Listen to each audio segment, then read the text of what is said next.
Welcome to the Safeguarding Podcast. In each episode, we discuss a different topical safeguarding issue with a range of different guest speakers.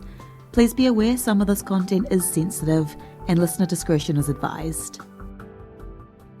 Hello everyone, thank you for joining us today. Really happy to be here with Delyth Lynch, who is the Deputy Head Safeguarding at Wellington College. Welcome, Delyth. Thank you very much. It's great to be here, and thank you very much for asking me. No, it's really lovely to have you with us. So, can you just tell me a little bit about yourself before we get started? Yeah, so I've been teaching now since 1998. So, biologist by background, started after taught in Kingswood School in Bath and then moved up to Bromsgrove School, where I was a house mistress of a very large girls' boarding house for a couple of years. And then moved to Wellington in 2006. And it was quite an exciting move because I came down at the time the school was going co-ed.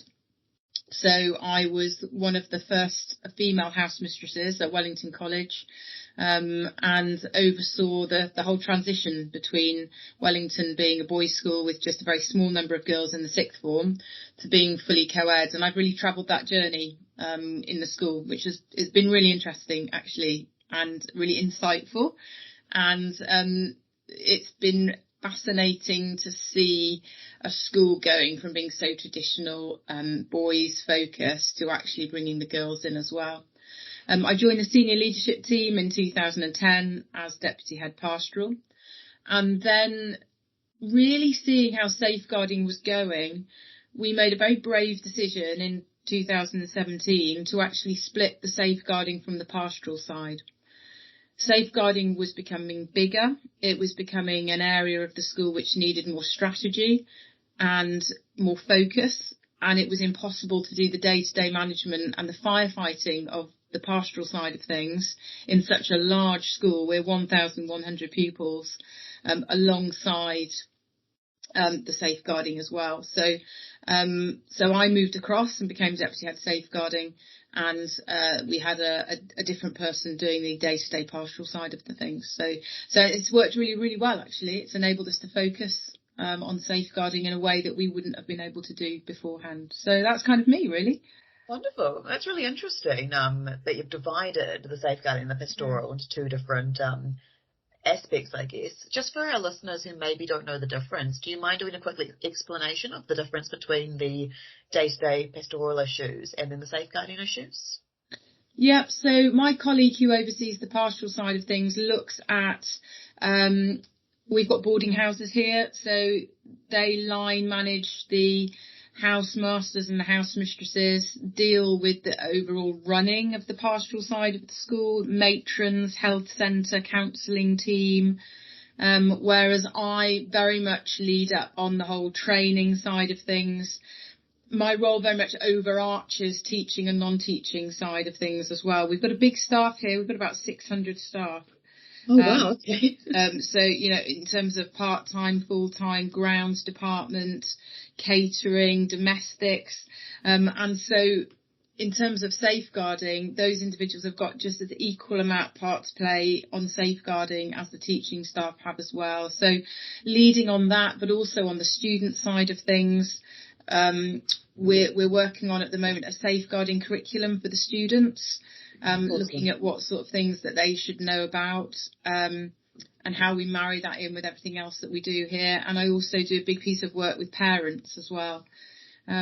My whole philosophy on safeguarding, I think wouldn't say I'm unique, but I think I'm quite an interesting person in that I have now made safeguarding my life's work, if that makes sense.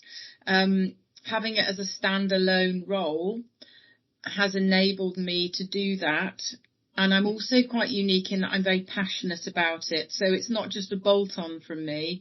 This is something that I see as core to my whole being and my whole existence. And one of the reasons for that, and I've actually spoken about this openly, is that about 3 or 4 weeks before my father died, so this would have been in 2014, we were watching a documentary about Jimmy Savile. And I just turned to him and I said, I just can't believe that he was allowed to get away with everything. And my dad turned to me and without a miss of a heartbeat, he said, I can, because it happened to me. Oh, no. And I said, gosh, what happened to you? And he told me about how he was sexually abused at prep school. So he'd gone to boarding school as a boy, and it was the first time he had ever told anybody about it. And I don't know whether it was because he knew that he was dying of cancer and he felt able to talk about that. So I was already doing a lot of safeguarding then, but now it's become very personal. It's become very real as well for me. So I certainly start all my talks with, I don't want anybody to have to go through what he went through. And having, a child myself now, I want to make the world just a much safer place for young people. And using that experience that he had in order to frame and shape that in terms of how we train our staff and make sure that they are thinking that it's something that could be happening at Wellington. Exactly. I think you've touched on some really important points here where we talk about how safeguarding is really the responsibility of everyone. Yeah. And I think a lot of people assume like, oh, we've got our safeguarding lead, they're in charge of safeguarding, it's their job. But in reality, like you said, all 600 of your staff members are equally as responsible for safeguarding and noticing concerns about the students and about each other as well.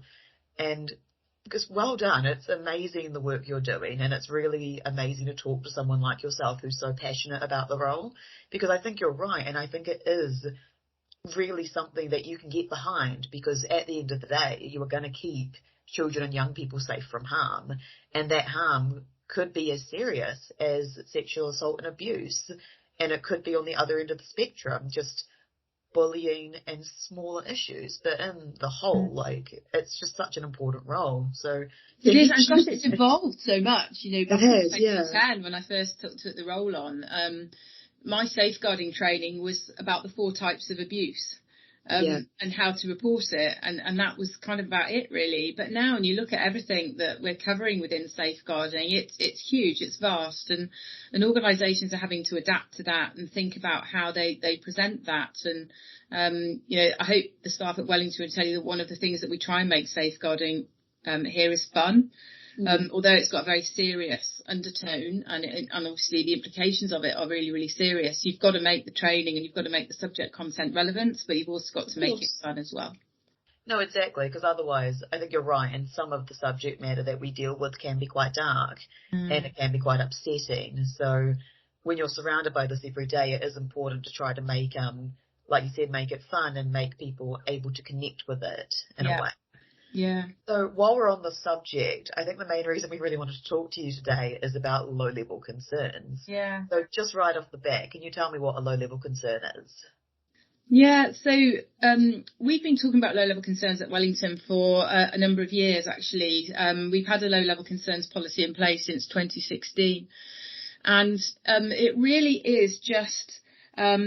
it's a kind of broad set of behaviours, which where you've got a kind of niggling doubt about someone's behaviour, someone's actions.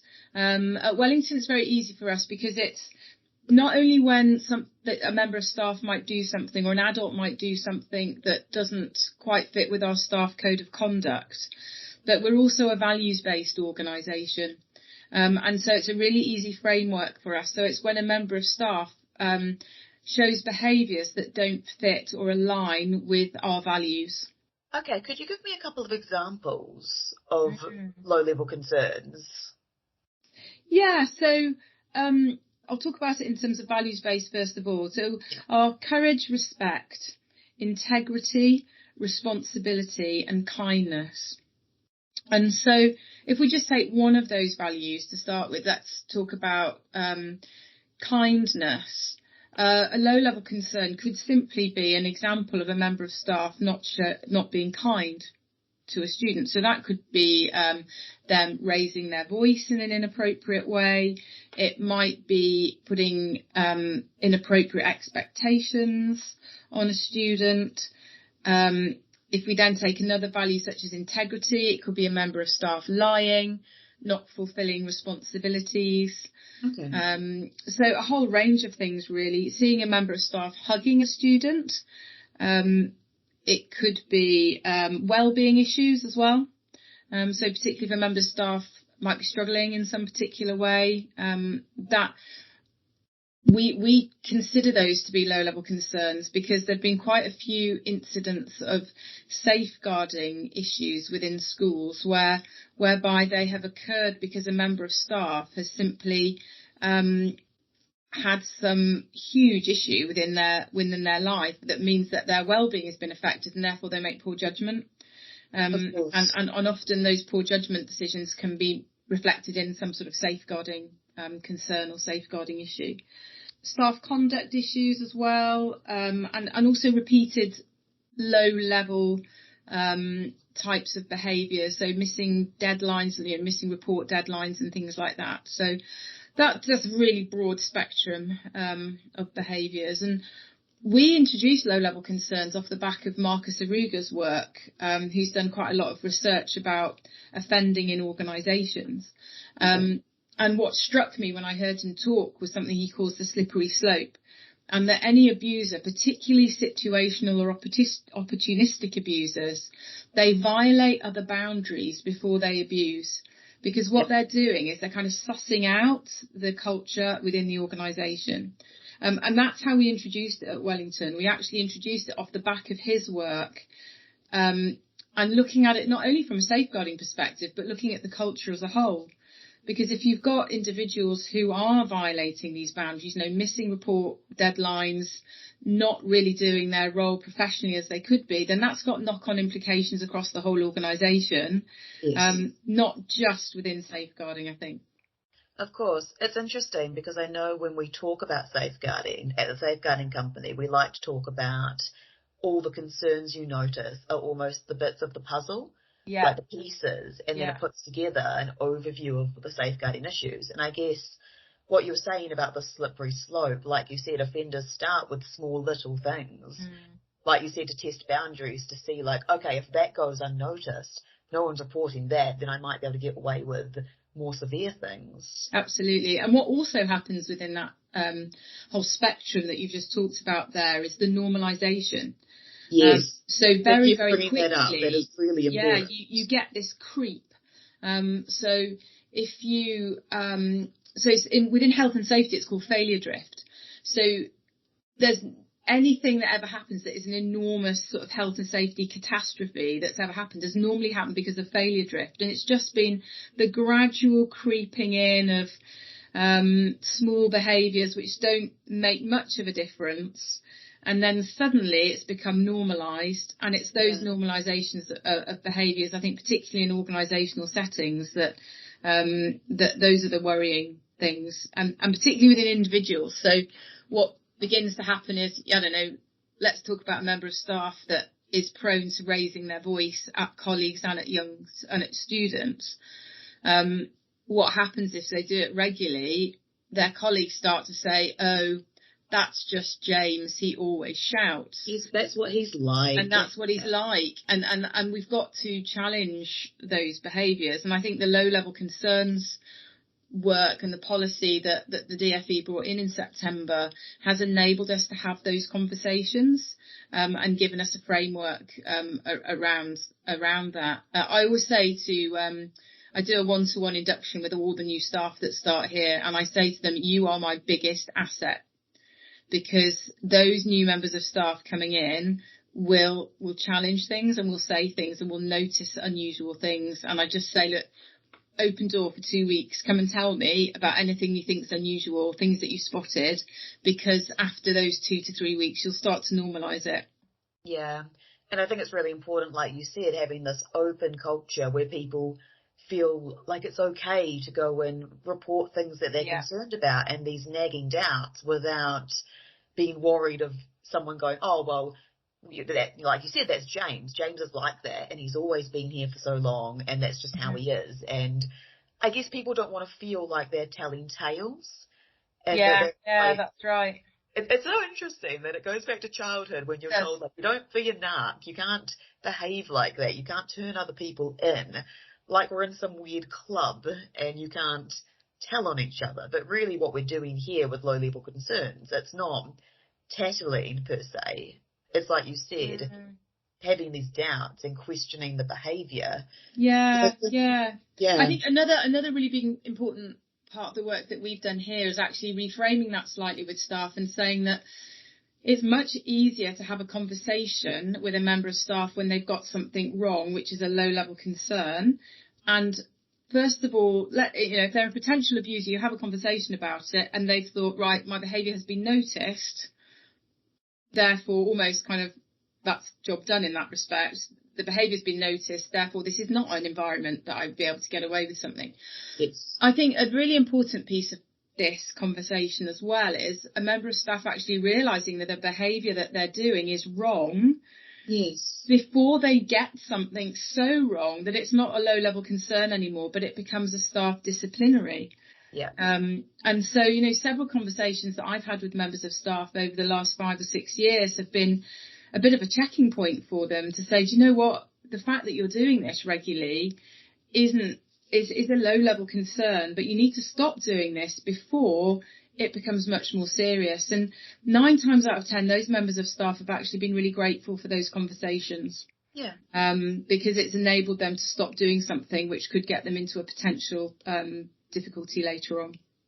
I think as well, just going back to what you said about normalisation, not only does it happen to the people around you, but for that person, that behaviour almost becomes normalised. That is so true. Yeah, absolutely. That's a great observation as well. Exactly. Like you don't realise, maybe I shouldn't raise my voice at these children. But because you do it, you kind of do it unconsciously without noticing. Yeah, and the fact that no one has said anything to them about it makes them feel that it's okay to do it. And sometimes it's learned behaviour, isn't it? Like, it is. We talk about ACEs a lot and things being passed down from generations. And I guess if your parents spoke to you a certain way, sometimes unconsciously you'll start to talk to children in a similar way sometimes. Yeah, absolutely. Yeah. Oh, that's really interesting. So moving on from low-level concerns, I wanted to ask you about self-referrals. Yeah. So they kind of go hand in hand, don't they? Yeah, they do. And again, something that we introduced when we put the policy in 2016 was about the fact that if a member of staff's got something wrong, let's have a really open culture here. Be vulnerable and say what it is that's happened within a safe space. And so we've had a very open self-referral, self-reporting system here now for about 5 or 6 years. And that's when a member of staff either is going to report something to me which is about to happen. So this could be something which might go against some staff guidance. So really good example of this would be we say that you're not allowed to travel with students in your car. But let's say there's a debating competition at the weekend. All the other students are going home from that competition with their parents.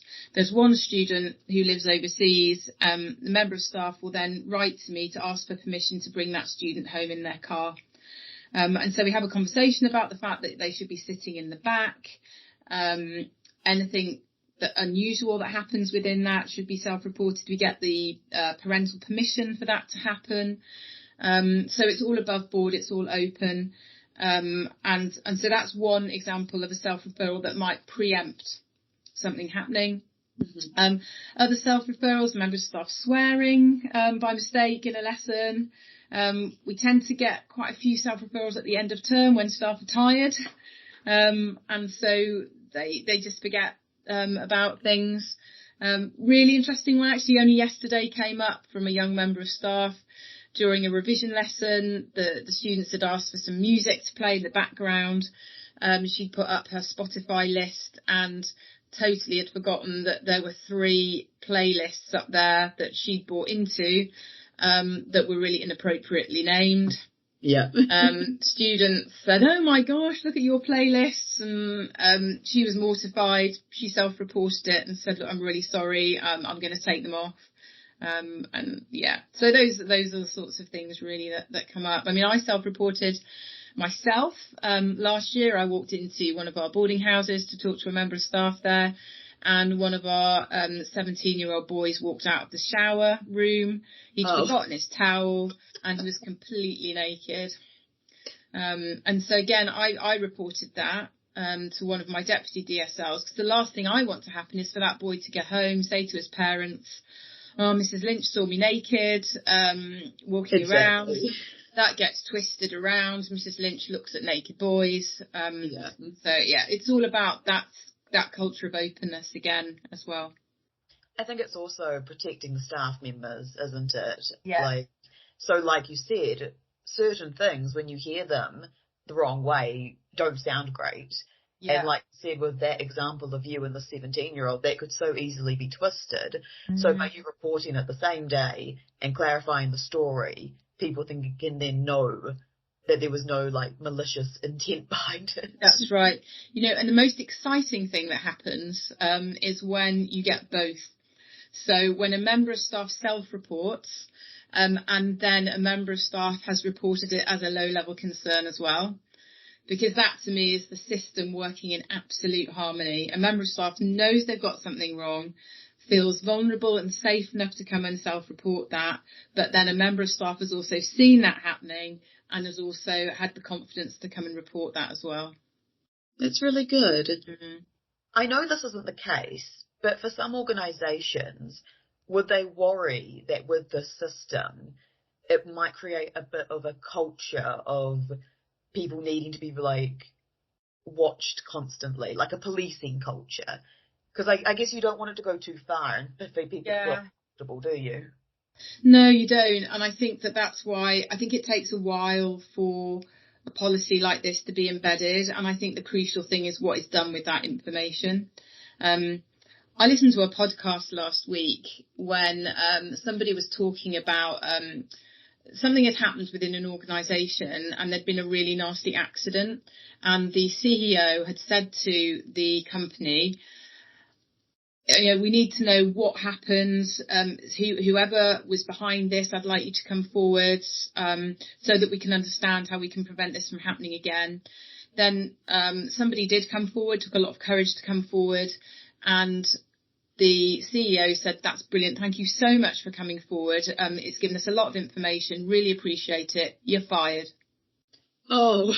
And so what does that say about the culture within that organisation? You speak up and you get fired. And I think that, you know, over time, when staff see something like the low-level concerns and self-reports working and how it's benefited our community as a whole, they start to get trust in the system. And what we've also seen as something that we never ever expected to happen is that we have seen the culture of reporting being mirrored within our student body. Really? Yeah, so we do a cultural survey every year within the students. We do it every 3 years with staff and students every year about their willingness to report things. So it crosses a whole different range of categories that we look at. And since 2015, we have seen that the willingness of students to report things has also increased. So I've got no idea whether that is just something that's happened anyway, or whether it's linked to low-level concerns, but it's really fascinating to have seen that happen as well. Yeah, you hope that it's linked to the open culture in Wellington College, and like this is the good side of normalisation. Yeah, they're seeing these really positive things happening, and then it's flowing down to the students, which is really amazing.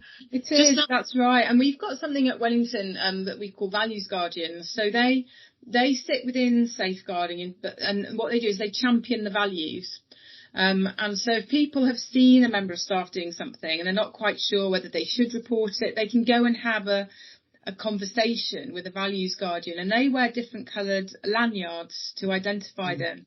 And that's enabled conversations to happen between the values guardians and students. And they said, "Oh, why do you wear a different lanyard?"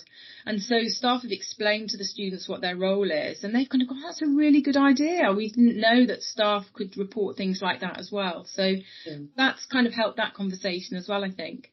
Definitely. I think another part of safeguarding, like you said, it's not just the education and training of your staff and parents, but also for children, to enable them to have the skills to also start to safeguard themselves and each other. Yeah. I think a lot of the reports that were happening last year were on peer abuse. And with some of the stats coming out, it's really obvious that a lot of people see it, but it's so normalised in our culture, no one reports it.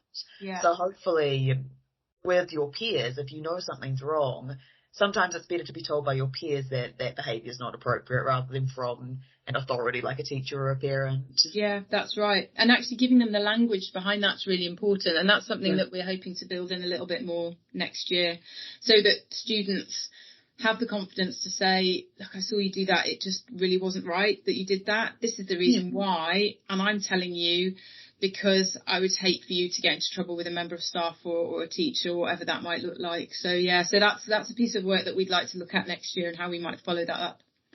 Yeah, I think it's a really interesting one that a lot of schools are trying to unpick and understand a bit more about. I should let you know about, have you heard of a company called Life Lessons? No, I haven't. I'll let you know about them. We did episode 2 with Nicole, who's the co-founder, and they go into schools to help staff talk to students about sex education and relationships. And when I spoke to her, one of the things she said was, like I said before, peers talking to each other is sometimes more powerful than teachers talking about behaviour, because from that's a teacher, right. We've been working with an external company as well called Colourful Peach, and that's been around the whole idea of sexual harassment, sexual violence, and having those conversations. And we're actually training up students to actually run workshops themselves, so that it's them educating each other. And I totally agree, it's really powerful. Definitely. We've spoken about it a little bit, but I wanted to ask you, what are some other reasons that staff may not want to report low-level concerns about each other? Yeah, gosh. And again, so reflective of what students say as well. So when we've asked staff about this, they don't want to get colleagues into trouble. Yeah. And they don't want to be maybe the first one to say something. I think there's something in the if somebody is doing something, the feeling that someone else will report it. It's like a bystander effect, isn't it? Yeah, definitely. Bystander. And the other concept, which I talk quite a lot to our staff about, is willful blindness. The fact that you can turn a blind eye to something, and the more you turn that blind eye to something, it just becomes easier to do over time as well, because again, you've normalised it. I think in a culture like ours, where we're a boarding school and we've got lots of staff that live on site, it can be very difficult to report behaviours about a friend who might live down the road to you, or who you socialise quite a lot with. So that can be very difficult. I think if the concern happens to be about a senior colleague, that can be really tricky to do that, and maybe worry about it not being taken seriously. I think that sometimes staff just don't recognise when somebody's got something wrong. I mean, that could be down to the normalisation effect as well, but also their own interpretation of what they've seen. I'm always something just coming to my mind now. I'm always very I always remember listening to the British Medical Council once saying that the overwhelming response from a doctor when they see a colleague do something inappropriate in medicine is to cover it up. And I think that taking that kind of mindset and translating it into teaching a little bit as well is probably everyone's overwhelming response is when you see a colleague doing something wrong is to actually think that it's not wrong, because you want to believe the best in people. And I think that in caring professions in particular, we always want to think that maybe we've not seen it quite right, and we try and explain it in a more positive way, because we don't think that our colleagues would want to do something like that.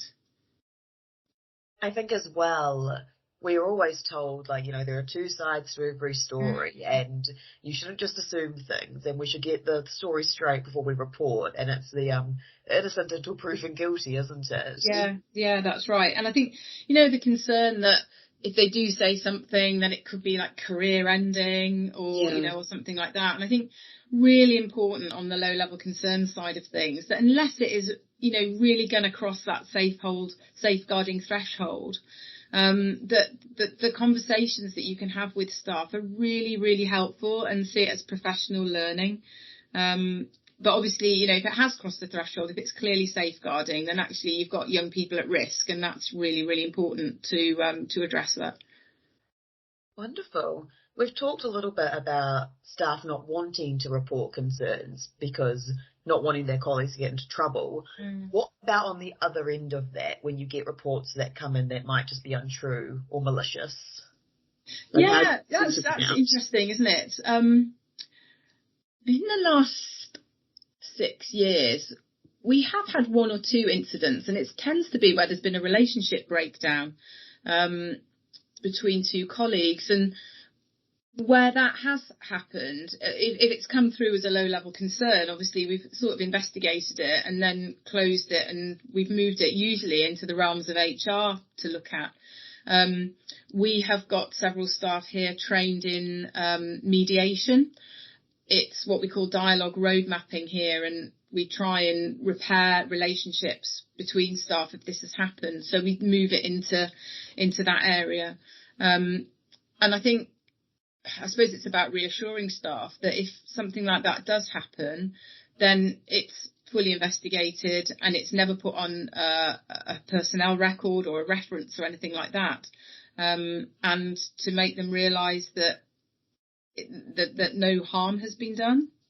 I guess it goes with the open culture, isn't it? Not just do we have an open culture in our organisation, but staff can be assured that every concern is going to be investigated properly, and people will be protected if they're untrue. Yeah, that's right. And again, it's about building that trust, isn't it? It's about the individuals involved in the process.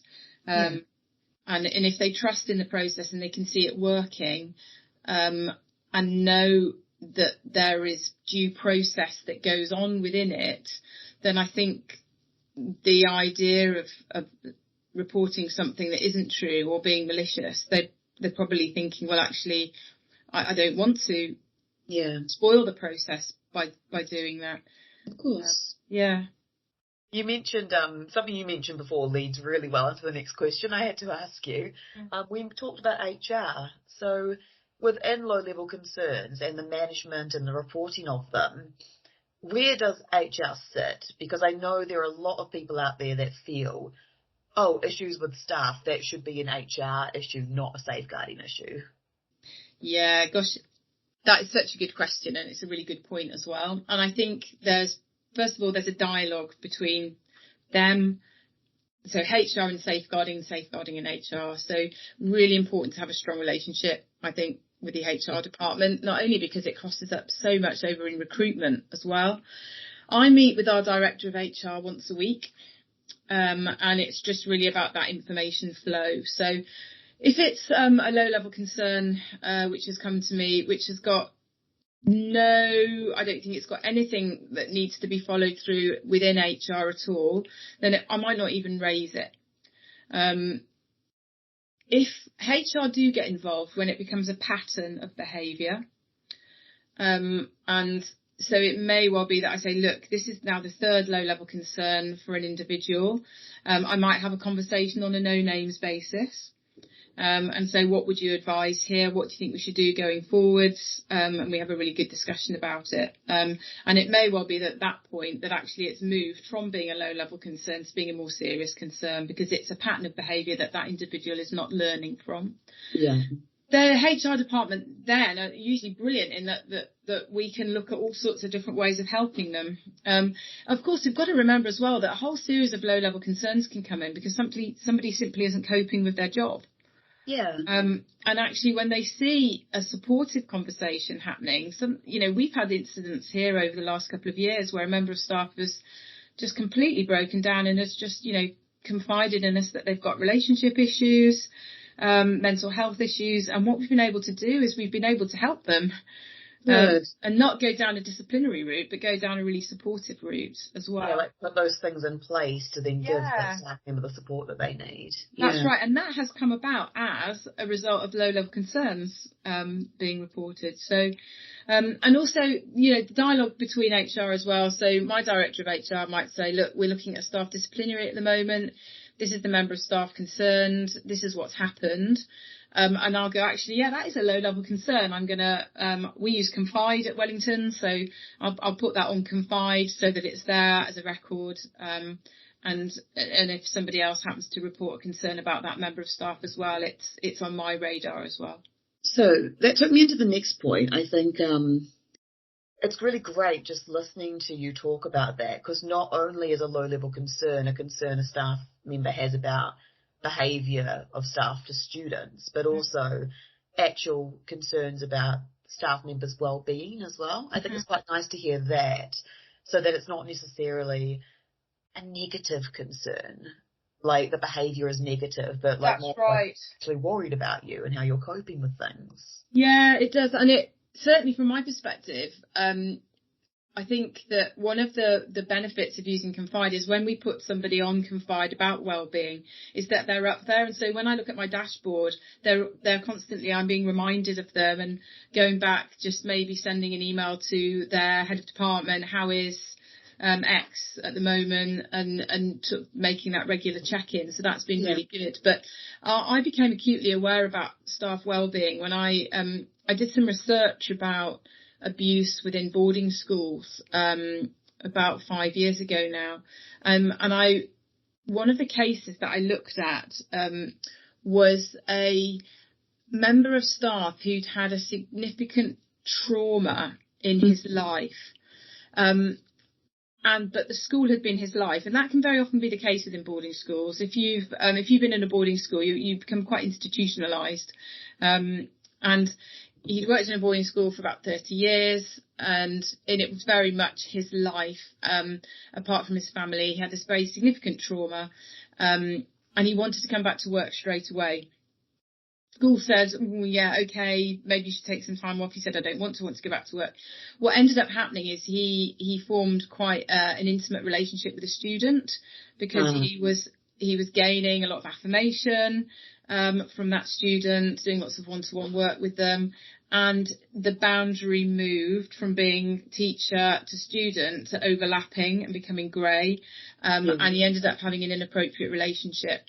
And when we look back at that case, actually that member of staff's well-being, if that had been flagged and had been looked at in a really supportive way, and things being put into place to help that member of staff, I don't think that boundary would have been crossed, because somebody would have been looking out for them. So I think that looking after someone's mental health and well-being is really important from a safeguarding perspective. It also feeds into that open culture about, we care about your mental health and well-being, and if it's okay not to be okay. Yeah. And if you need, we can have extra support here for you. Yeah, that's right. Yeah. So I always remember that, and just remember how important it is to sometimes have to step in and make decisions for members of staff, and maybe if what they think might be the right decision for them might actually not be the right decision for the organisation as a whole or for the students who they're looking after. Yeah. I've only got one more question for you, and it's about anonymous reporting. So is that something that you allow at Wellington College for staff members to report anonymously?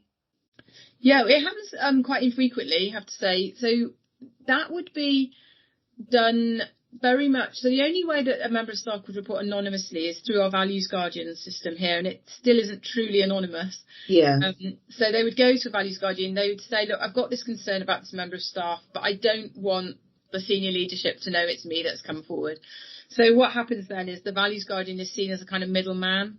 They come and have a chat with me. We talk about what should happen, and then they go back and they have a chat with that member of staff. But we always work towards that member of staff feeling comfortable enough to come and talk to me about what it is. In person, yeah. So they usually use the values guardians just to sort of test the water a little bit and see what might happen. I mean, we've never had anybody report something through anonymously. Like leaving a letter on your desk or anything like that? Yeah, no, we haven't actually. I mean, maybe that is because of the trust and the culture that we've built up here. I can actually remember back to about 2012 that we had a letter written about a member of staff. But I remember that we were already quite aware of that individual's behaviours anyway. Okay. And I think it was more of a case that the work that was going on behind the scenes probably wasn't people didn't know what was happening. Yeah. So much of this stuff is so confidential that they might have thought that nothing was happening, but actually something was happening. So, yeah, and I think that with anonymous reporting, we have it within the students. We use a system called Whisper, okay, where students can anonymously report things. And we found that to be really beneficial. We get through a lot of things from, please, can we have more fish fingers at lunchtime, to my maths teacher setting me too much homework, to my maths teacher said this in a lesson the other day and it was really inappropriate. Staff could use that, I guess, if they wanted to, but they've never have done. Because like you said, if you've got this open culture where people feel comfortable talking to each other and talking to you about low-level concerns without this worry of I'm going to get someone into trouble, my friend's going to hate me when they find out it's me, I guess that need for reporting anonymously kind of goes away.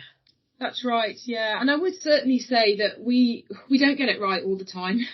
I'm not sitting here and describing some sort of amazing safeguarding utopia. And I think the moment that you start to become complacent about safeguarding is the moment that something goes wrong. Yeah. What I am able to do is I'm able to look back at the journey that we've travelled over the last 6 years. I think we are in a culture now where staff do feel more trusted, if you like, to actually raise things, maybe more psychologically safe. Yeah. So more psychologically safe environment to do that. But we learn daily. Every day a member of staff will say something that I think that we might be able to learn from, that we can use, and we very often use our low-level concerns in scenarios so that staff can see what they actually look like. We'll use self-report so that staff can see what they look like. And I will also report back to staff about the numbers coming forward as well. Yeah. And silly little things, when we reached 100 self-reports this academic year, we gave a small prize to that member of staff that had put in that 100th report. So not only was it people thinking, oh wow, gosh, 100 reports, but they could see that there was a kind of a light-hearted aspect to that as well. So. Yeah, it's kind of that better be safe than sorry, isn't it? Like you said, a lot of the things being self-referred probably aren't serious at all. But it's like we mentioned earlier in the podcast about the way it looks from other people's points of view. Yeah. You want to just remove that danger from the situation and move the inappropriateness that could be construed by other people. Yeah, that's right, isn't it? I mean, we talk about Johari window, don't we? And about that kind of unknown part of you. And unless somebody tells you that you're doing something wrong, sometimes people don't know what it is that they're doing wrong. I always say you don't know what you don't know. Exactly. So I think we can all benefit professionally from that. Oh, definitely. I think what you've done, it sounds like you've created a really amazing open culture at Wellington College. And thank you for telling me about all the work you guys have been doing. It sounds really amazing. It is, and I just think it throws a different light on safeguarding as well. You're moving away from the traditional, we use class as that safeguarding side of things, and you're actually looking more at how positive behaviours and positive actions can benefit the whole community, but not just within safeguarding as well, that it's the knock-on effects really that it has, which can benefit in a whole variety of different ways. I really like the word you used there, community, like taking it out of the organisation and everyone is responsible for looking after each other. It just makes it feel more like a community unit rather than I just work here. That's right. Yeah. I mean, I would, with my safeguarding hat on, I'd say there's dangers in that as well. So we have to talk about a professional community, and make, because again, a potential abuser could really exploit that. Exactly. And so we tread that fine balance all the time, don't we? Like walking a tightrope, isn't it? Yeah. But it's the awareness, I think. A key word to come out of this podcast is having the awareness about it is really crucial. Perfect. I think that's everything from me. Did you have any last thoughts, Delyth, before we finish up? Only that it takes time. And you know, if you're watching this and if you're a DSL or somebody within your organisation that's involved in safeguarding, don't lose heart. You know, just keep going. You know, sometimes I felt like it's been like turning the Titanic. And as I said, we're not there, and I don't think we'll ever be there, because schools have turnovers of staff, of students, and just knowing that what you are doing on a day-to-day basis could be making such a difference to young people, just gives you that continued motivation and renewed enthusiasm. Wonderful. Well, thank you so much for joining me today, Delyth. I've really enjoyed talking to you. This has been a really just fascinating conversation. So thank you so much. Thanks, Georgia. I've enjoyed talking to you as well. Thank you for listening to the Safeguarding Podcast.